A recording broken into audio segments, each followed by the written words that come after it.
Hello, everyone. Those of you joining us, we will get started in just a minute here from our end as everyone joins in. This is Closing the AI Quality Gap with Provar. If this is not the course that you signed up for, then please check your curriculum. We'll get started in just a minute.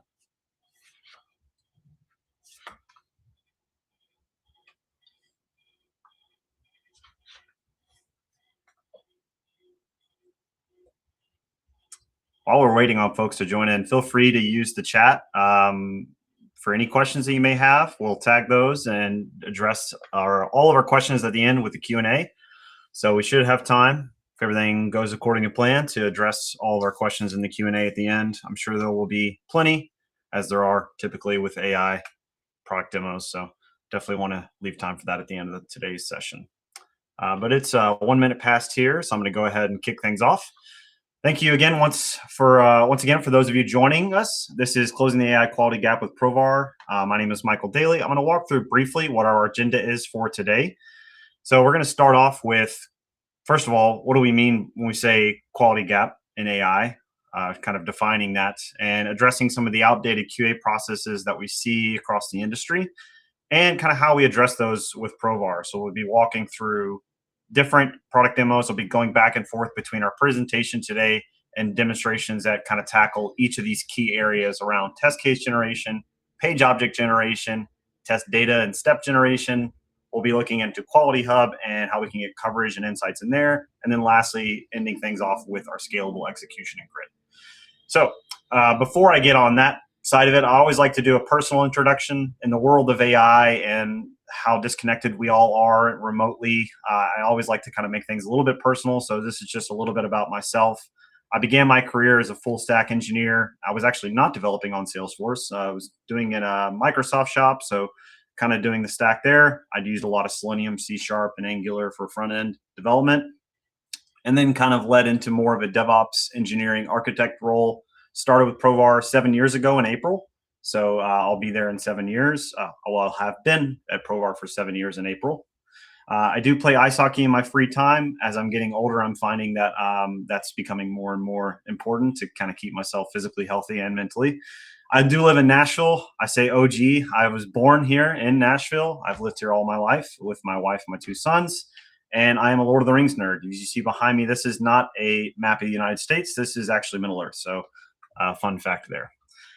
So enough about myself. I also like to kick things off with a little bit of a meme to kind of set the tone. So for anyone who's used AI, which probably is everybody at this point in some regard, if you're in the software world, you've used ChatGPT, Claude, Gemini, etc. This is just kind of a graphic to paint the picture of what we're dealing with, right? We ask AI a question, it does one thing, but tends to break other things in the process. That's kind of what we're illustrating here. So this is the world that we live in, right? And how do we address this? So shifting into what is this AI quality gap that we're talking about? So we've noticed a big change in the industry. I don't know if anyone's aware, but AI is kind of taken over everything. If you go on LinkedIn, if you go on the internet, it's hard to see anything that's not related to it, right? So it's nothing new here when we say that development velocity in the software development world has ballooned, right? It's taking off. But what we're kind of noticing from the testing and the QA side of it is that testing velocity is not really keeping up the pace with that. And so what ends up happening as a result is we end up with what we call test debt. Now, everyone's probably familiar with technical debt as a term. Technical debt refers to when you have a software or an application or product. Over the course of time, you introduce more and more features, more and more capabilities to it. You end up with a kind of an adherence or a difficulty to make changes to it because of how big it becomes. So that's what we call technical debt, that you're basically dealing with those years of load. So test debt is a real thing as well. As something balloons and as development continues, test debt tends to also accumulate over time as you end up with a lot of maintenance. So the kind of the factors that play into this, we have acceptance criteria in Jira or whatever application lifecycle management tool you're using. They're being developed and written. A lot of times people are using AI even for this. And this is before the tests are even considered or written, right? So we have that. That's one factor of it. So what ends up happening, test coverage is going to lag behind that process because we haven't considered how are we going to test this, what's our coverage going to look like, and keeping up with that can be challenging. So over time, your tests become brittle. They become more less resilient to change because as change velocity increases, you're going to naturally have to update your test to kind of keep up with that. So the brittleness of tests is really impacting the testing velocity here. And so that accumulates test debt as well. And so also that kind of plays into maintenance efforts, right? So maintenance efforts tend to kind of go really, really along with the whole development velocity going up, testing velocity not keeping pace. We're trying to create new things, but ultimately we end up spending more time just maintaining our existing tests than actually writing new ones because we just cannot keep up with today's world. So if this isn't a problem for you today, it probably will be in the near future, just based on the way things are going. So this is kind of the way that we see it, a lay of the land, if you will, for how AI is impacting quality. So all of this is what we refer to as the AI quality gap. Now, how are we addressing this? So Provar has existed for 12 years now, and our flagship product, Provar Automation, has been on the market since then. We've introduced 2 additional products in the past few years called Quality Hub and Grid to kind of supplement those features, but altogether we refer to this as the Provar Quality Platform. So I'll be talking more about these individual pieces and how they play into this overall story. But anytime I'm giving a demo or showing you something, just know that all of this is part of the kind of the same platform, integrated and working together. So when we look at AI, we're talking about internally as a product and engineering team, as a business, and we're thinking about what do we want to do? What do we actually want to achieve with AI? And different businesses have different goals, right? Different KPIs, OKRs, et cetera. But I've really tried to keep it simple here. When we're thinking about improving our customers' lives, the number one thing is reducing the effort to create tests and reducing the time spent maintaining those tests. Those are really just the 2 core objectives that we have. Very, very simple. Everything that we do with AI factors into one of these 2 points, right? So if it doesn't play into one of these, then it's not providing immediate value to our customers. Simple as that. So that's really what we're trying to achieve. So I'm going to kind of give you an outline. This is a generic process, right? Everyone does things very differently. Processes change. Even within companies, you have different teams doing things differently. But this is a typical process, I'll say. It all starts with a story. It all starts with what we call a user story, or a definition of something that we want to do in terms of development or configuration or something like that, right?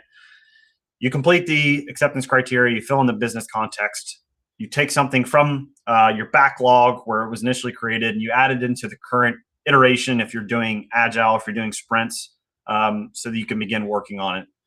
The developer picks it up or it's assigned to them depending on how your organization handles that. They write the code, submit it for review, and then you have this kind of throwing the code over the proverbial wall as if you were in 1980s Berlin, where you're just kind of throwing something over a wall and hope the QA catches it. So that's the next step there. And so the QA begins writing their tests, right? So they really, in most companies that we've witnessed, the QAs aren't really involved until this stage, which is kind of the first red flag that we see. The development's already done at this point, and the QA then gets involved to start verifying all of the acceptance criteria and creating tests for it. So right away, you're already going to have a delay in the process. They begin executing those results. Hopefully they record them somewhere. Ideally, they're using a test management application, or they're using something that's at least cloud accessible and not a local spreadsheet or a CSV or something like that. But we've seen all kinds of different ways of doing this, right? It's really just whatever works for your company, what's effective and scalable. QA signs off, everything's passing. Okay, let's merge it. Let's mark it as release. Our sprint's over. This is an ideal scenario. Not many companies are able to actually get a feature released in a single sprint, but let's just say for the sake of conversation, they do. Then we have new tests that are added to the regression pack for the next release cycle. So the test that they created for that in-sprint testing, next iteration, now they have to do a regression test for it because they have to make sure that whatever they're doing on top of it isn't introducing additional effort or bugs. So there's kind of 3 things wrong with this overall process, more than 3. But if we were to narrow it down, there's not a lot of automation. There's a lot of fragility in this process in itself because you're dealing with a lot of manual handoffs. You're dealing with a lot of manual processes. And you're also dealing with a lot of potential delays in this process if things aren't handed over in the correct state or if you have to go back and forth. So it's very fragile. And then, as I mentioned, QA is addressed at the end. So rather than addressing quality at the front end and saying, okay, how are we actually going to validate this, following more of a test-driven development approach, it's all kind of handled on the back end. And now, none of this is necessarily new. We aren't breaking any ground here in terms of how we're talking about this, but I do want to kind of paint this picture because it does play into how we're using AI at Provar. So let's switch gears. So we're going to talk about how we address this particular process and how Provar can be leveraged with our AI capabilities to kind of solve for this, right? So again, those two core objectives: reduce the time to author tests, reduce the effort in the test maintenance, right? So that's what we're trying to achieve. Now, if we look at that as kind of the problems that we're solving, the first one is test case generation.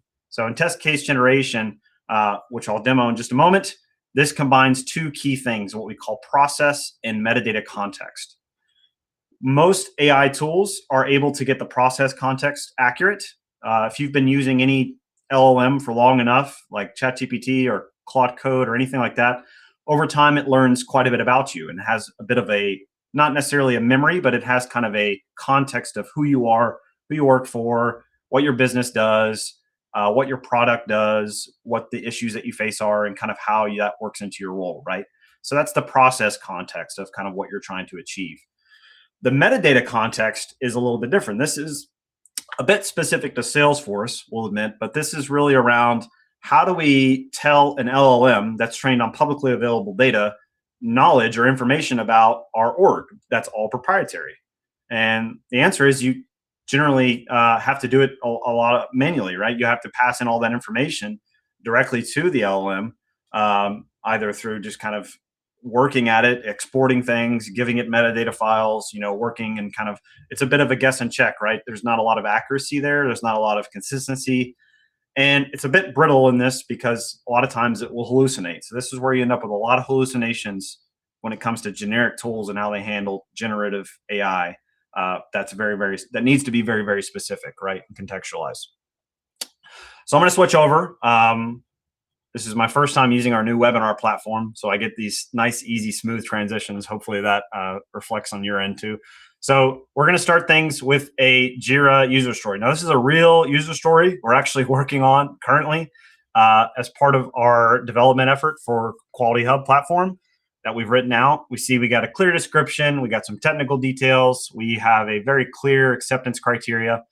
So all this is very, very good. This is what you need. This is a great starting point to then use this to say, okay, if I want to generate a test case for this, now we can take this user story as input.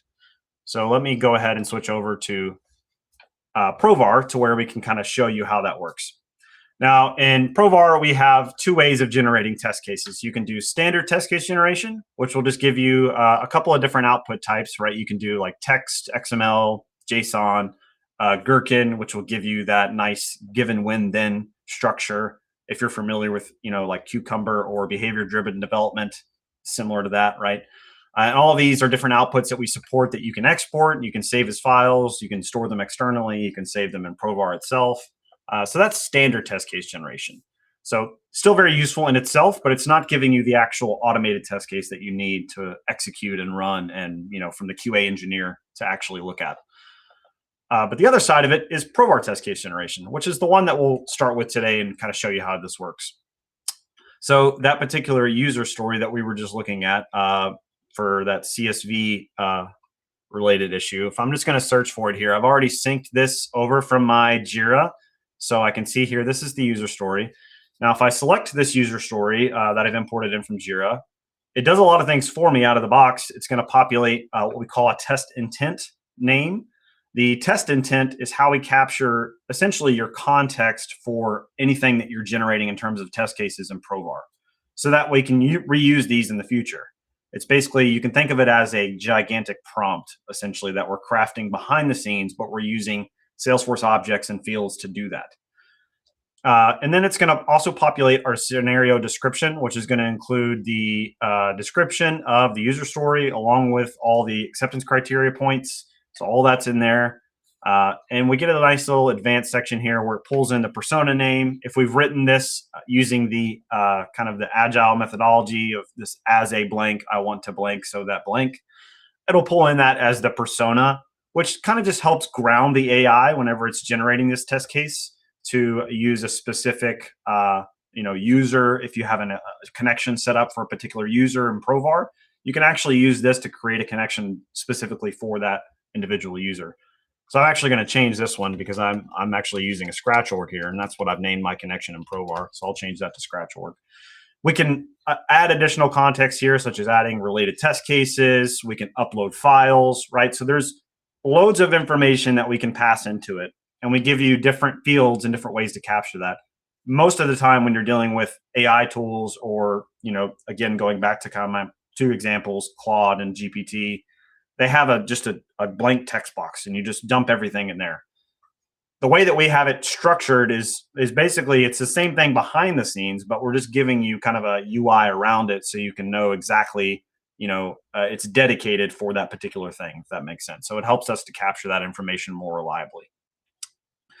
Okay, so that's our process context. Now I'm going to move into the metadata context, which is going to include all of our Salesforce metadata. So I have my Salesforce org I'm already connected to here, and I've already done the work of importing all of my metadata components from that org.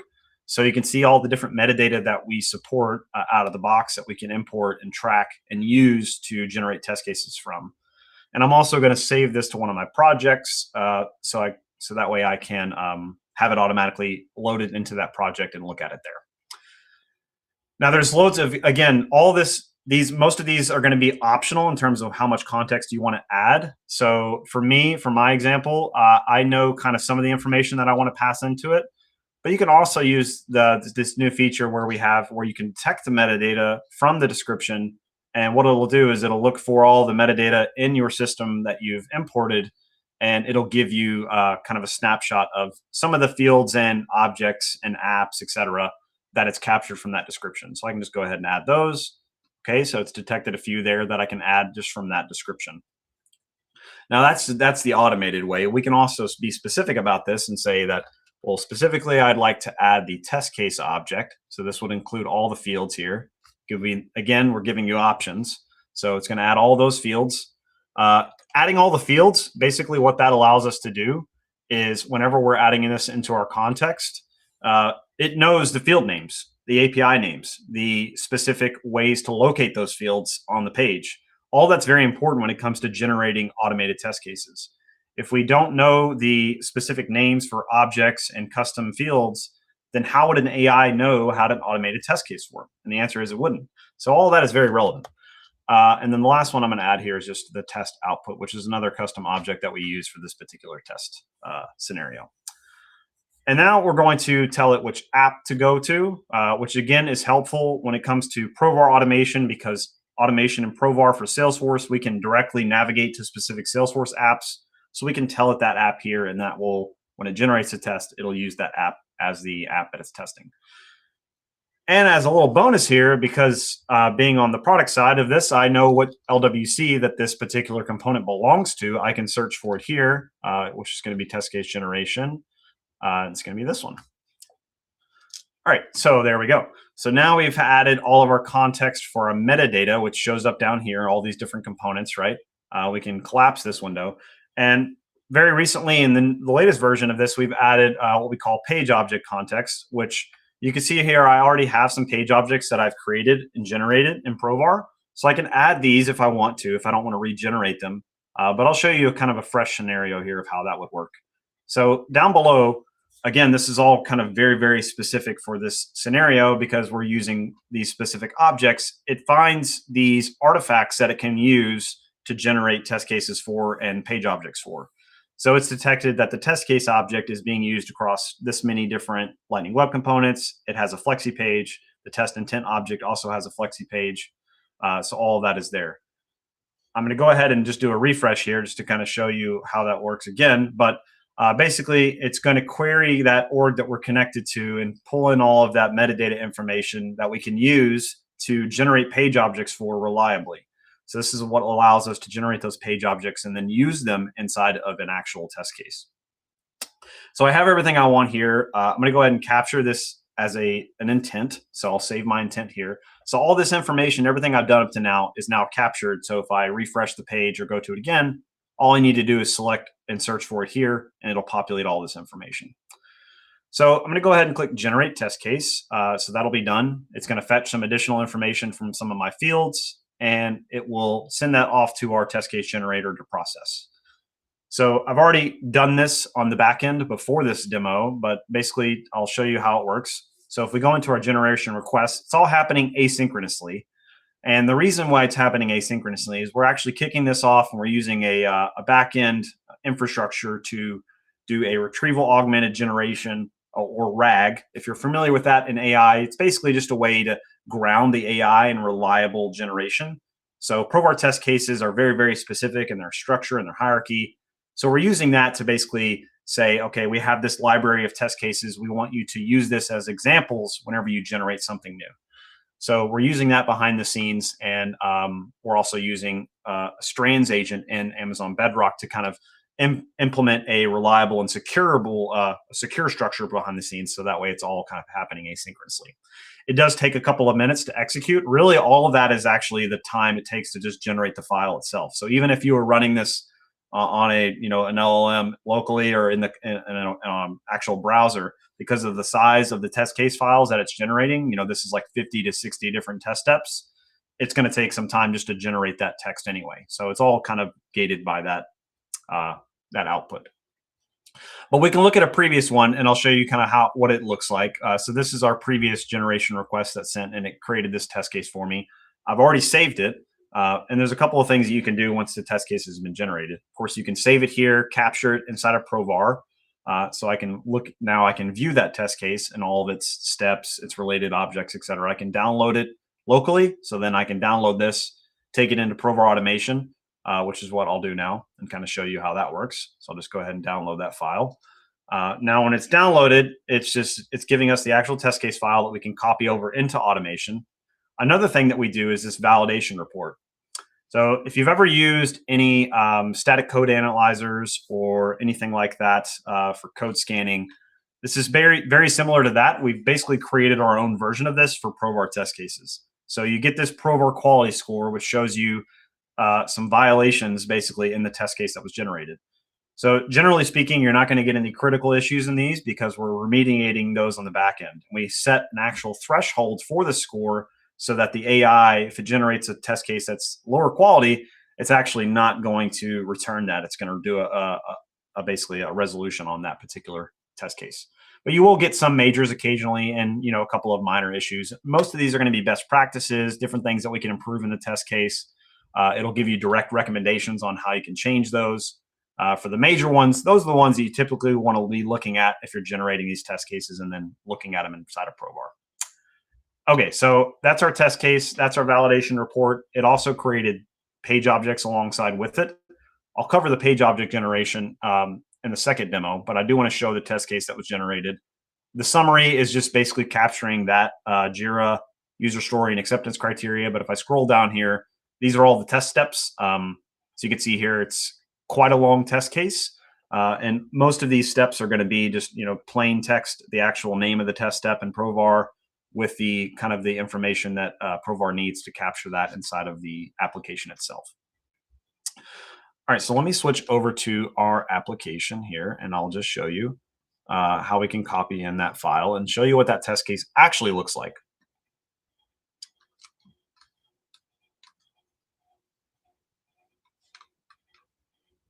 All right, so this is the test case that was just generated, or that was previously generated, but I used the same prompt essentially.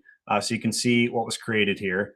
A couple of things to point out. It's combining UI and API steps here. It's making sure that it's using test data for most of this. It'll use our best practices, and for where it's not using those, we can go back to the validation report and actually use that to improve this test case, right? But if we just take a look at a couple of the steps here, we can look at the initial connection. Because we did tell it, hey, go to the Provar test management application. We can see here the Salesforce application is set for us automatically. It's actually set the name of the connection as well. So because we've used that test persona field to kind of set that. So all of this is already set up for us. It's got the Salesforce connection. It's got some steps here to do some basically verification of this object having that particular field in the pick list type in the setup menu. So this is kind of how it's structured the test. It's done this bit first, and then it's actually going to create a record to navigate to in the UI, but it's going to do the record creation using an API call here. So we can see here where it's creating that test intent record. It's giving it, a name, scenario, source type, etc. So it's creating a test intent for us, and then it's going to navigate to that test intent into the UI, and it's going to validate basically that it's there. We can use that test intent to create a CSV output type for standard test case generation. So that's a test case that was generated by AI, right? So it's very extensive. It's covering a lot of different scenarios, a lot of steps here, a lot of validations, a lot of verifications we can see here.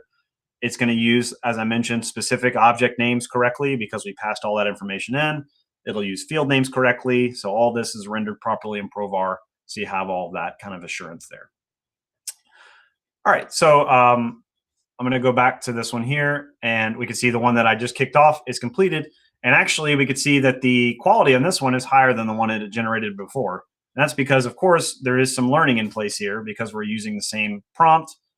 We can use that as an example going forward. All right, so I'm going to switch back over into our slides now.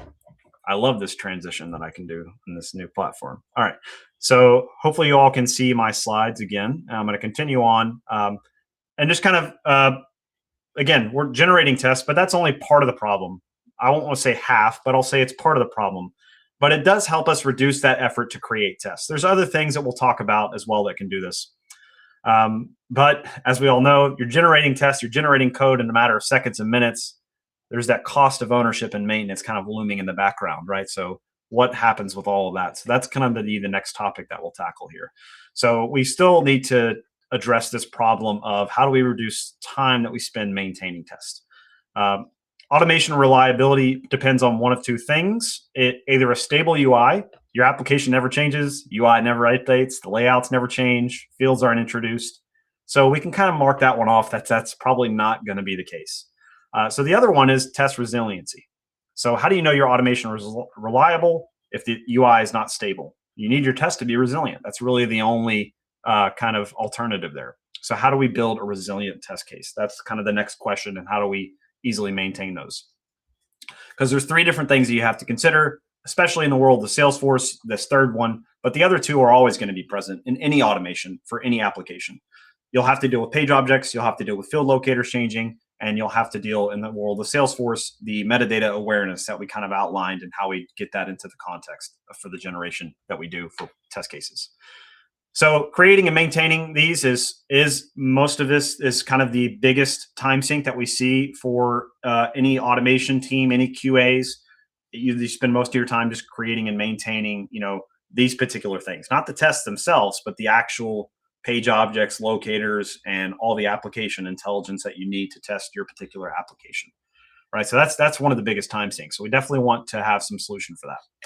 So now we're going to talk about page object generation. So this kind of happens implicitly, but you can also do it.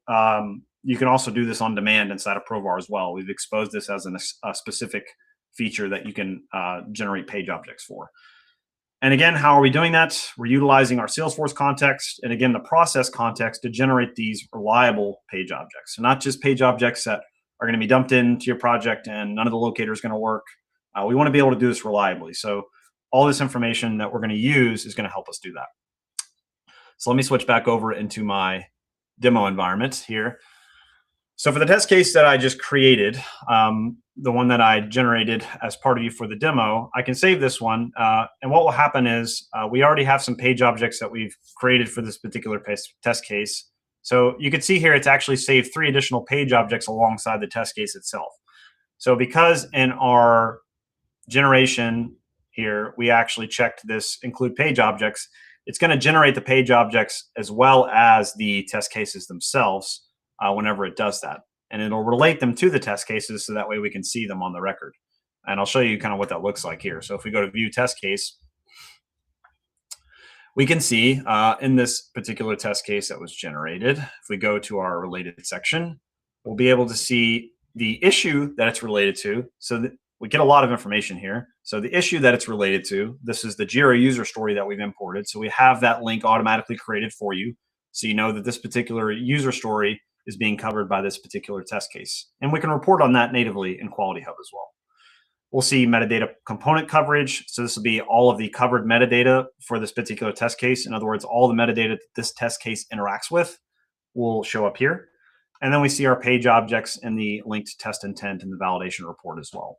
So the linked page objects we'll take a look at in a bit more detail. So let me go ahead and go back here and go to our page objects here. So we have a way to, of course, do this on demand. You can generate a page object here, right? So I can type in a description. I can drop in a link, an example. I can use an existing page object as context to generate these page objects inside of Provar using our AI. And kind of the way that we do this differently, again, is we're not just sending a prompt to an LLM and giving you a response.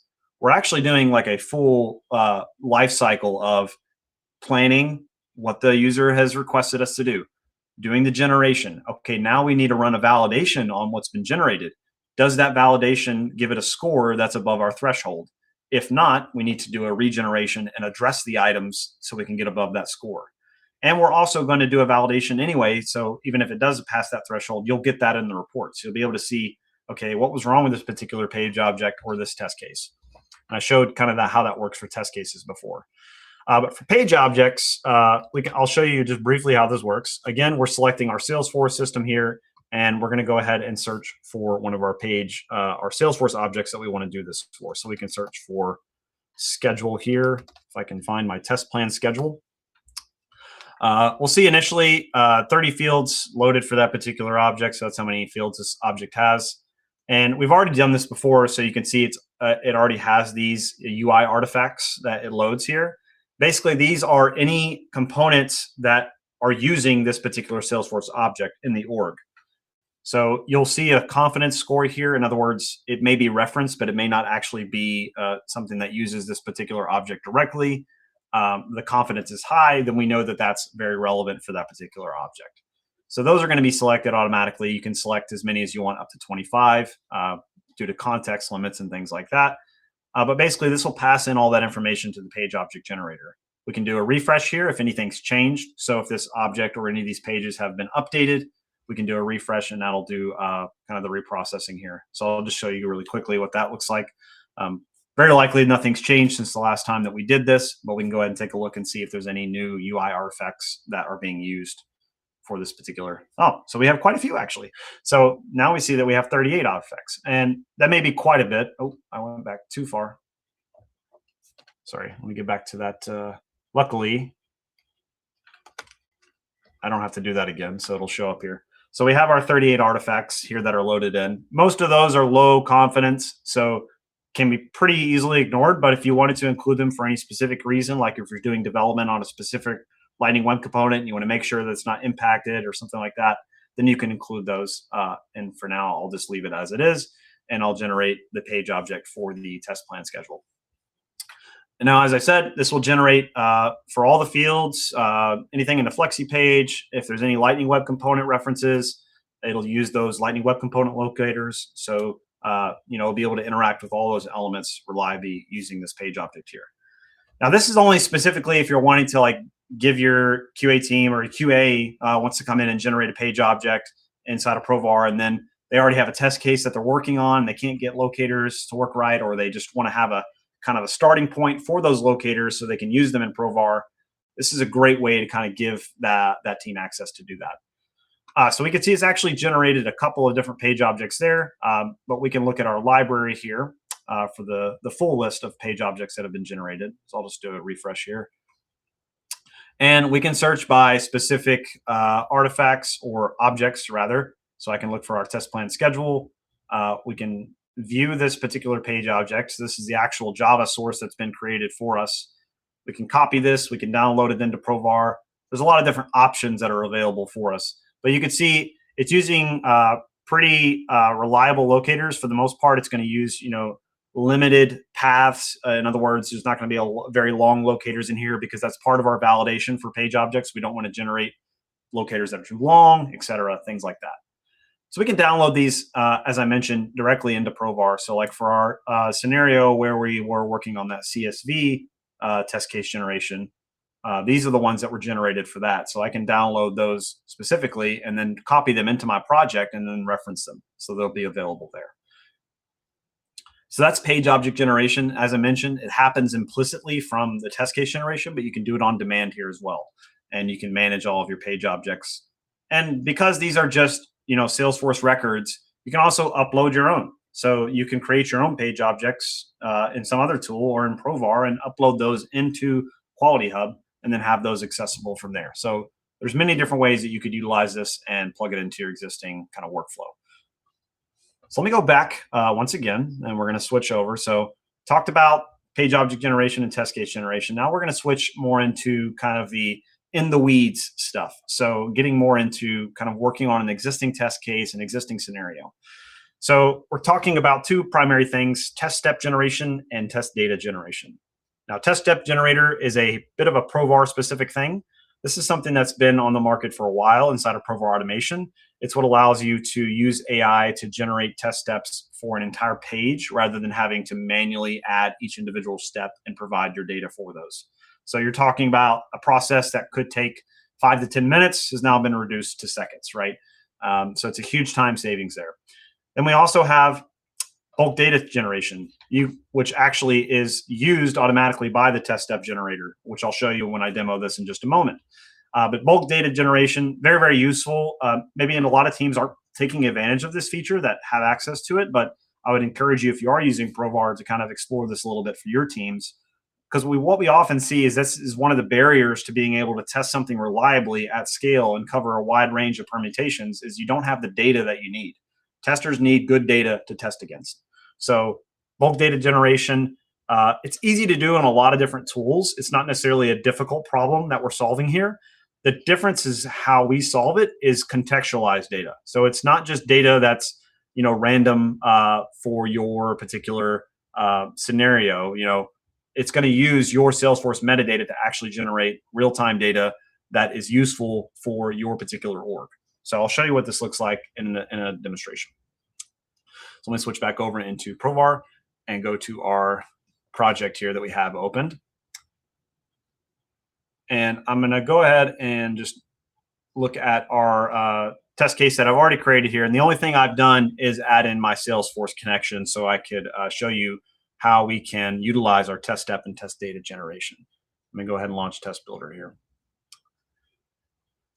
And for those of you that have never seen Provar, this is Provar. So what we have is automation, which is the main thing that I'm showing you right now. This is our desktop product that we use to automate, author tests, run them, debug them, etc.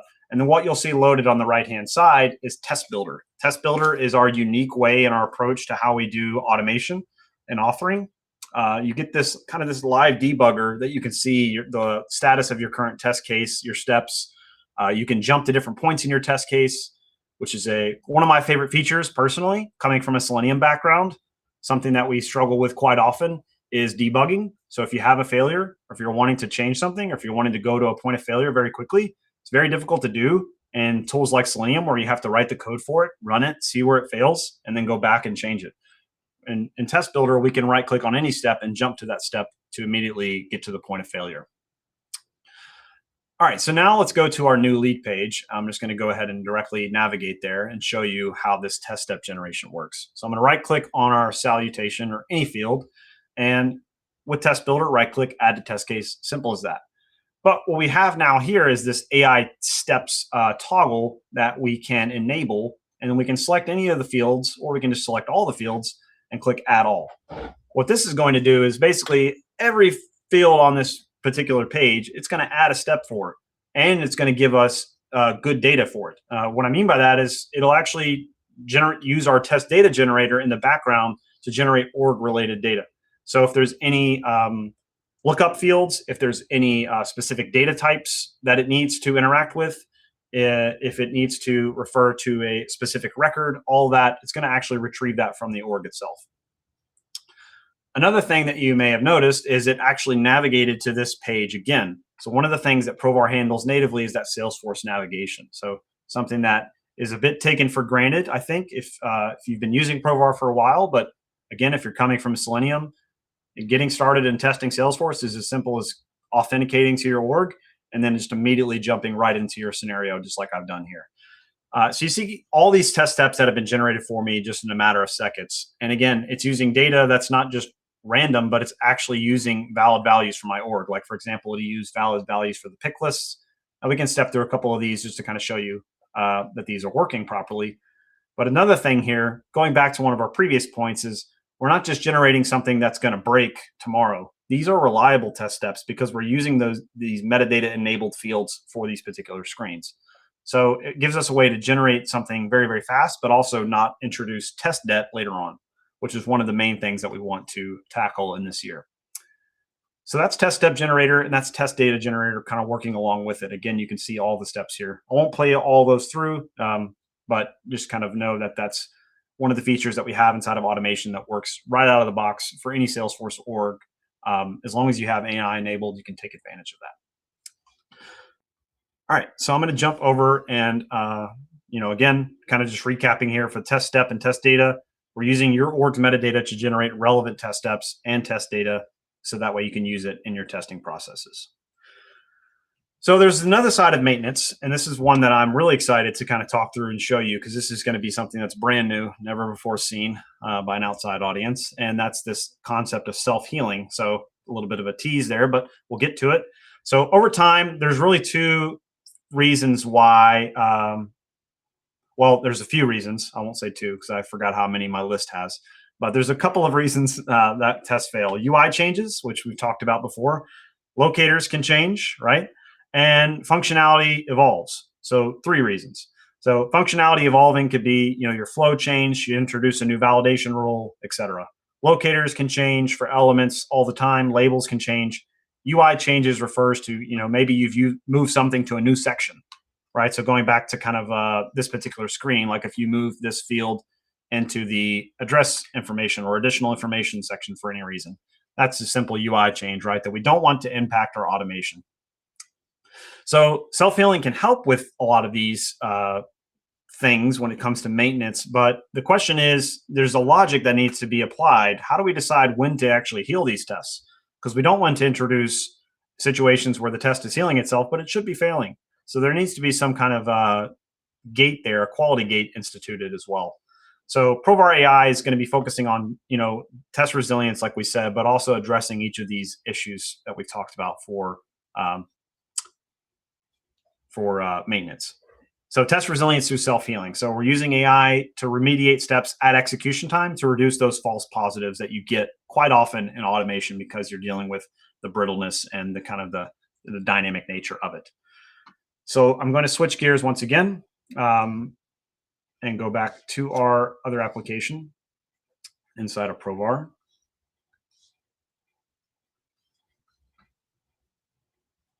All right, so here we have a situation where we have a test case, and we'll just go ahead and put a pause on this one, and we're going to open it up in Test Builder.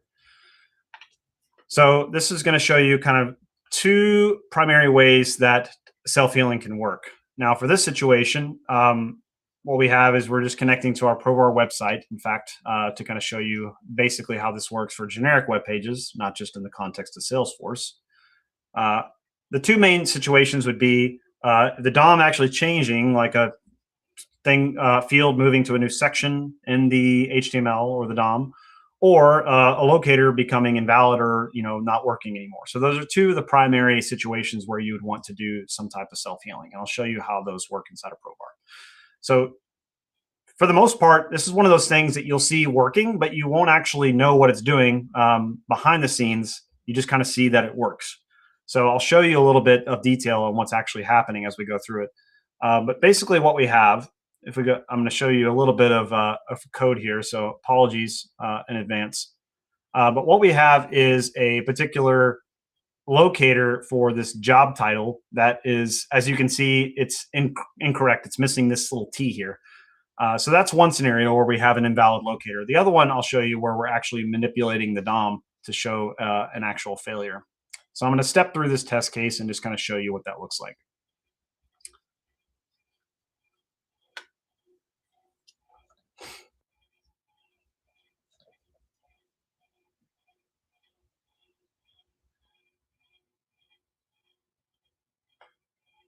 Okay, so far so good. It's all just executing, right? We're just seeing basic automation here, nothing too fancy as far as interacting with these particular fields. But one of the things that we can do is show you, now this is not something that you would normally do, but just to kind of illustrate how this works. This input here is nested within a div tag. So let's say for whatever reason, it moves to a different section. So we can actually manipulate the DOM here in live time and show an example of that. And we can change this to say email address, for example. So we've changed this input name and we've moved it to a different location. So the question is, will the locator that we've used continue to work? And this is where one example where you would see self-healing at play. So it will take some time, but what should happen in this particular scenario, and this is a development build, so all bets are off, but we've tested this. So what should happen in this case is it'll basically send this over to our AI and use the page context to essentially heal that locator if possible for this particular element. Now, if it's not possible, you'll see that in the logs and we'll be able to address it. But for this one, I believe it should be. So we see that happening just now. So it does take a little bit of extra time, and that's because we're running it in this test builder mode. But this happens at execution. So you wouldn't actually notice this happening unless you look at the logs itself. So I'll show you what actually happened on the back end. So if I go to my logs here, and this will be a little bit of a detail, but I think it's good to point this out. So we see we have AI locator healing successful. It was able to heal this XPath for this particular field that we're wanting to interact with. So we can see, it used a cache and it was able to find a correct field locator for that particular element. So that's one area where self-healing can work for us. The other one is we just have an incorrect locator entirely. So the actual locator, like I showed you, that's set in our code is missing a T. So what it'll do again here is it'll use that locator that we've provided and the field name and again the context of the page and the elements around it to try to find an actual reliable locator that it can use for that element instead. So this is another situation where we would see self-healing at play. And again, it'll take some time here because we're kind of doing that on the back end. But in reality, self-healing is one of those things that you would rather not kind of be aware of it at all. It should just work. And so that's what's happening in this scenario. We could see it was able to resolve that particular field there. And once again, I'll show you in the logs, we can see the AI locator self-healing was successful and it was able to find a reliable XPath. So you can see that this one actually has the correct locator being used for this element. So that's two primary examples that we can show for self-healing. Now I'm going to speed things up a little bit because we are running on our time, and I do want to leave a couple of minutes for testing for questions. So we're going to go over back into our slides for a moment now before I get to the next two segments. But how do we connect all this is kind of the next question. So we've talked about generating tests, generating page objects, doing test data step generation. We talked about using self-healing. So how do we connect all this in a reliable way so everyone has visibility of it? So that's really what Quality Hub exists for, which is the application in Salesforce that I was showing you previously in the beginning. This is what's kind of answering these three key questions. What's being covered by our testing? What are we missing with testing? And where's our risks? What are the risks, right, for our particular organization, our team, and how do we address those? So those are not the only three questions that Quality Hub helps you answer, but those are some of the key ones. So I'll talk about this when we look at our dashboard. But the Quality Hub dashboard provides you basically a single hub for your ALM. We saw the Jira integration at play. So is your testing. So we have testing coverage dashboards, and we have all of our test coverage metrics and reporting in there. And of course, we have all of this inside of Salesforce, so it's easily accessible. So let me show you exactly what that looks like now. And we'll switch over into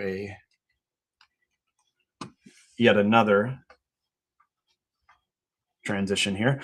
So here is our Quality Hub dashboard. Now, for anyone who's done QA for some time, you immediately look at this dashboard and you think, man, this is the information that I've wanted to have for so long, but haven't been able to actually calculate reliably through automation. So we have that for you now. So if you've ever done QA or if you've ever done testing before, you know that reporting can be a bit of a pain.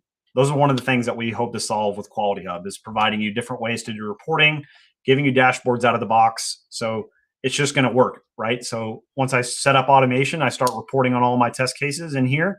The information is just there. I don't have to do anything. I don't have to create a bunch of spreadsheets, share those around the company, make sure I update them, etc. Right? It's all just done for you. So that's kind of what we hope to achieve with this particular report.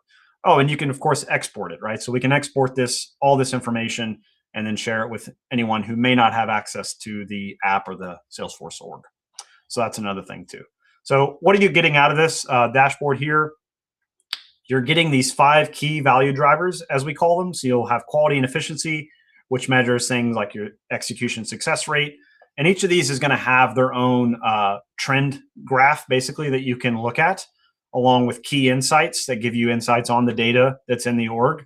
So we could see the number of test cases that have passed, that have failed, et cetera, the average duration for our tests. All of this is kind of high-level information, but it's still very useful to have, immediately at your fingertips. It's not something, again, that you have to go and try to calculate or figure out. You'll get automation coverage, which is another big one, manual hours saved. And if you're using Provar Grid, which is our cloud-based execution, you'll actually see the ROI here calculated for you automatically. So you can, present that to the business and say, we're using Grid this much, this is how much we're paying, and this is how much savings we're getting out of it. So that's calculated for you automatically there. Manual hours saved is one that's not talked about quite often when it comes to automation, but of course that's the ultimate goal with automation, is that you save time by automating things. So calculating how many hours you saved in terms of manual effort is a big thing.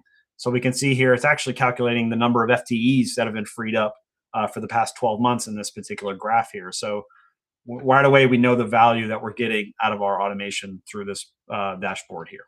There's many other metrics. I won't go into detail on each one of them. Like accelerated time to market is a big one that I tend to look at, because this tracks our release duration. And what's worth noting, that each of these has their own tier, their own percentage, towards our target, et cetera.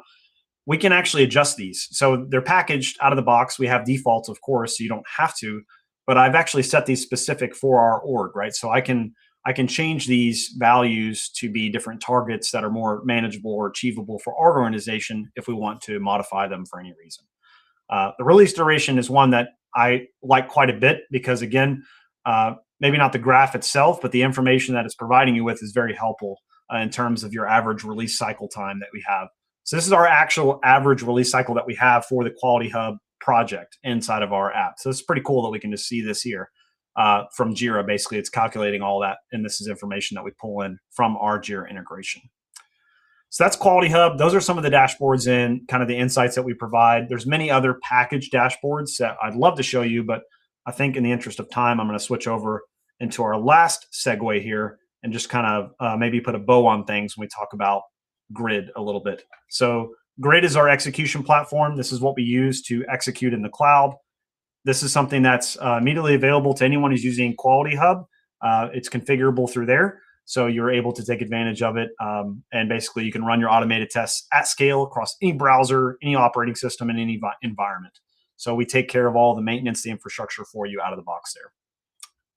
So I'll show you just very quickly kind of what that looks like before we get into our closing segment and then our questions that we'll address there. So for Grid, as I mentioned, it's all managed inside of Quality Hub. So you'll have your test plans, your test plan schedules, et cetera. So if we look at one of our test plan schedules here, this particular one is configured to run on Grid. So I can show you what this looks like here. So we have this Grid configuration here, which allows us to essentially configure, again, which browsers we want to run against. So we can look at that here. So which browser, which operating system, and we can select as many of these combinations as we want. And of course, depending on the number of licenses that we have for Grid, we can run these in parallel. And we can also target specific versions of Provar basically directly from here. So if we want to use a specific automation version, we can target that in our Grid settings here. And all the reports will be generated and fed back into Quality Hub, so you're still getting full visibility of what's happening there. I'll show you an example of kind of what one looks like here. This is one of the test executions that was ran on Grid, so you'll get the full information. If there's any failure message, it'll be captured there. We'll also get a result tab, which shows us a handy dandy video. So from automation, this is very helpful for debugging purposes. We'll not only get the failure with the message and the screenshot, right, but we'll also get the full video playback so we can see exactly what went wrong and where. We can see in this one pretty easily what went wrong. We weren't able to log in. So rather than having to go through the logs and debug that, we can very quickly just figure that out and say, oh, okay, I probably just need to change my connection, update my credentials, etc. So that one's a pretty easy fix. Okay, so there's a lot more to this. In the interest of time, I don't have to go through everything, but I'd love to kind of just kind of leave it at that for this segment and to pivot a little bit and show you how we bring all this together. So before I get into questions, which I will in just 1 minute, just to kind of recap here, we started with a user story. We talked about how we could use that to generate test cases. We talked about how we could generate page objects using AI as well. Test step and data creation using AI inside of Provar automation, contextualized for your Salesforce org. We talked about automation execution and how we could self-heal locators at runtime. We talked about all of our coverage and insights and analytics and dashboards that we provide in Quality Hub. And then we talked about our scalable execution with Provar Grid inside of the cloud. So this is bringing the whole story together, right? From a QA perspective, this is really everything that you need to do. So showing you how we're implementing AI across the entire process and how you can leverage our tools to be more effective. So last but not least, the Provar recap here, the what, just to kind of reiterate once again, we're generating high quality automation directly from your user stories, self-healing, running tests at scale. Why are we doing this? The two main objectives: reduce the effort required to author tests, reduce the time required to maintain them, and ultimately resulting in prevention of that test debt from accumulating. So this is the impact that we're trying to have with Provar. We believe that we are having this with many of our customers already. So if you aren't using Provar, we highly encourage you to reach out. And if you have any questions, we can now get to those. So thank you all so much. We've gone the full time just on me talking, but I promise we'll get to the questions now. If you want my information, there it is for LinkedIn as well. You can connect with me. If you don't get the link there, it's just Michael Dailey. You'll find me on there under Provar. So thank you so much. But yeah, let's look at the questions now. So I'm going to go to our Q&A here and just go ahead and see if I do this right. Perfect. So everyone's able to see that. So we're able to bring up the questions directly here. So will self-healing work in Test Builder only, or is it in headless mode also? Great question. Self-healing works at execution time. So I demoed it in Test Builder so you could see it live, but it works at any run mode, just execution time, basically.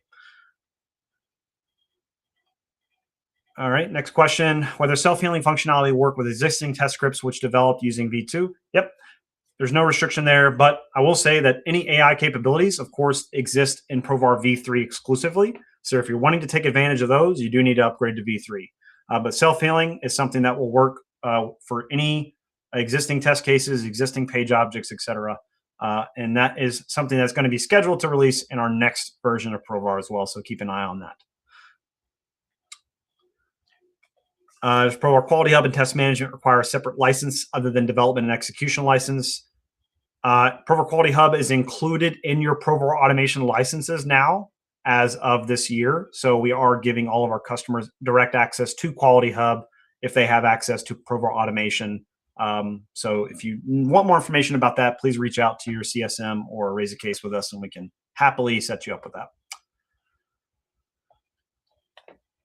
Suppose in the XPath there is indexing IE12, will IE self-heal those XPaths also? Great question. So self-healing is a bit tricky, as I'm sure you can imagine. There's a lot of scenarios where it may not self-heal accurately, or it may not be able to find a locator for. It does kind of depend on the path, the field names, the context of the field locator that you're already using.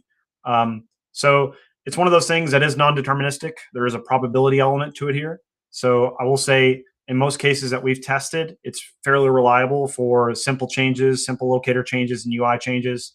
But we are still doing some testing around that. So that's a great use case that we'll make sure is covered as well. Can you create release cycles name for each test run? Yeah, release cycles in Provar Quality Hub. If that's what you mean, then yes, those can be. Those are given a name by default, but you can also give them a direct name in the UI as well. So basically, that's what that will look like. Let me see. Yeah. So there it is there. So this is our test cycle. Gives it a number, but you can give it a name, right? So all that is there. All right, so we've answered that one. I'll move on to the next. Which criteria is AI for self-healing going to consider to get the correct element? So there's multiple criteria that are being passed in terms of context. It's going to be the field name, the existing locator. We are using a snapshot of the DOM that we're passing over as well. So it'll use all that to basically generate a locator or self-heal.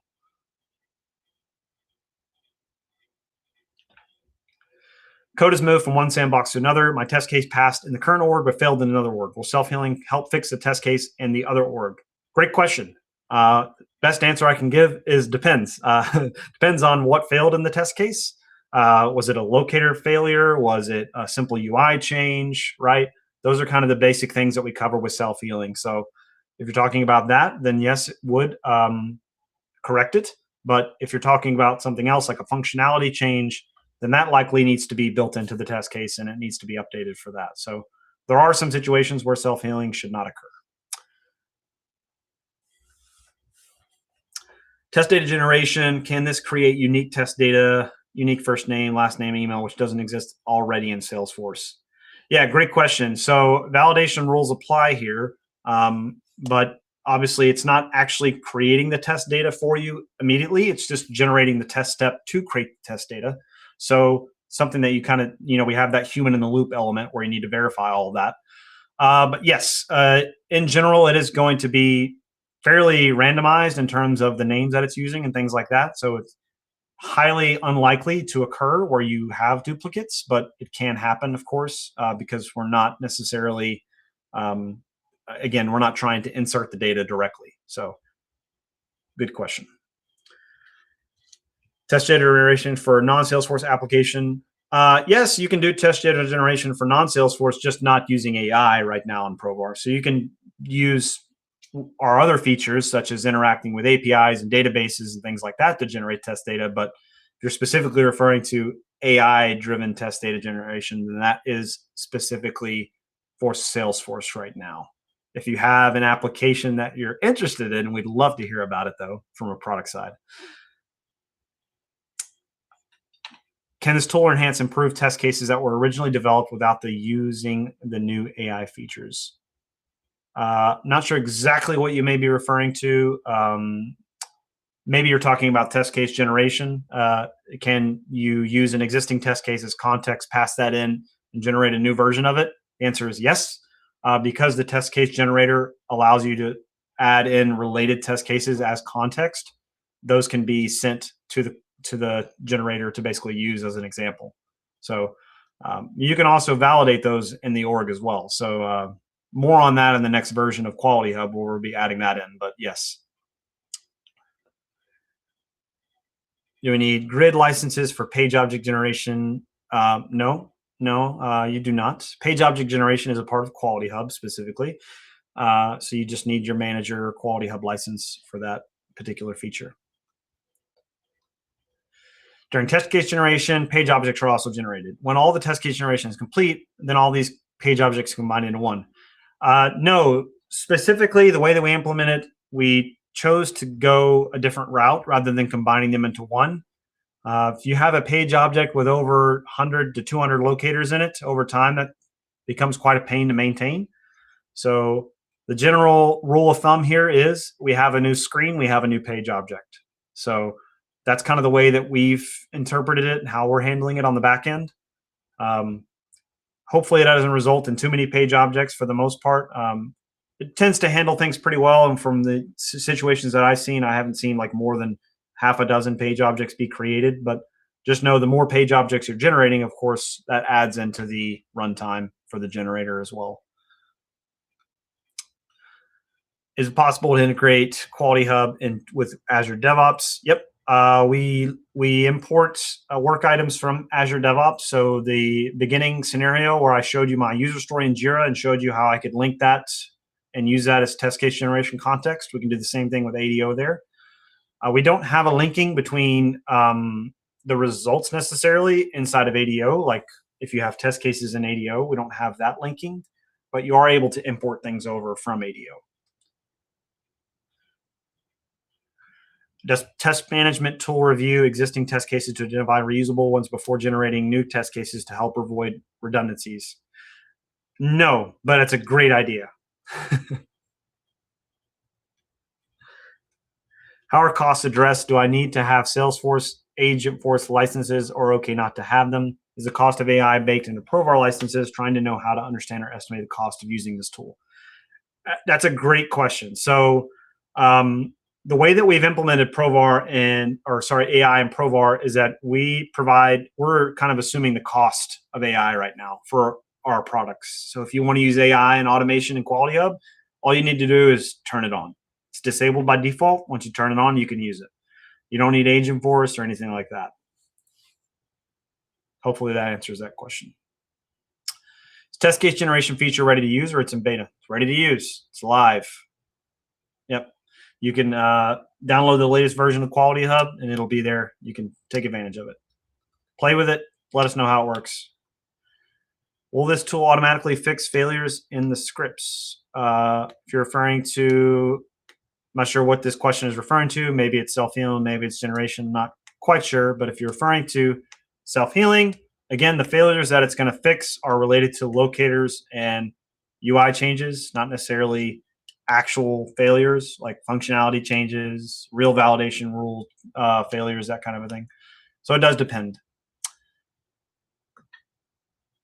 How does Provar ensure these AI test cases, page objects remain maintainable and not become new technical debt? It's a great question. So one of the ways that we're doing that is the test cases and the page objects that we're generating. Our ultimate goal is that we generate high quality stuff with anything we're generating with AI. We don't want to generate fluff. We don't want to generate something that you're just going to throw away. So now there is a threshold there, obviously. With AI, you're dealing with probability. You're dealing with non-deterministic systems. So it could very rare, in many cases, even it could result in something that you don't end up using. So it could become debt for your team to maintain. So we actually allow you in the next version of Quality Hub is we have a default value for the quality threshold for anything that you generate in terms of test cases and page objects. It's defaulted to 80 basically. So we have 150 or more different validations that we run on test cases and page objects that we're generating. And if that score is below that threshold of 80, it's going to do a regeneration up to 3 times. And then it'll just give you whatever it has there. So that's one of the ways that we're doing it. As I said, in the next version, we're actually going to allow users to configure that so they can set it higher or lower if they want. Does this try to include any dependencies for the selected system? So if you selected one field, but then you missed a permission set, will it know that you need to add that permission set as well? That's a good question. So the permission sets are not being factored into context right now. We're using the objects in the field metadata information, but we're not pulling in any permission implications there, rather. So I guess the answer is no in that specific scenario. We don't pull in those kinds of dependencies. But of course, if you add a field, the object gets added, et cetera, that kind of thing. If it's a hard dependency like that. Does this tool support use case creation beyond Salesforce related applications? Yeah, so test case generation is not limited to Salesforce. It is going to be much more reliable in Salesforce because we have metadata context being added. But if you ignore the metadata context, you can still use that to generate a test case and generate page objects for non-Salesforce applications. Now, there is a big asterisk there on any page objects that are generated for non-Salesforce applications. How will the AI know how to generate those locators for those pages? So we're helping to solve that challenge a bit more. We've done some work on it in the current version. In the next version, we're adding in additional context options that you can drive the generator to improve non-Salesforce generations. But right now, there's not going to be as high of confidence or reliability in those scenarios, I'll say. Can I reuse these tests for other user stories? Any regression testing possible?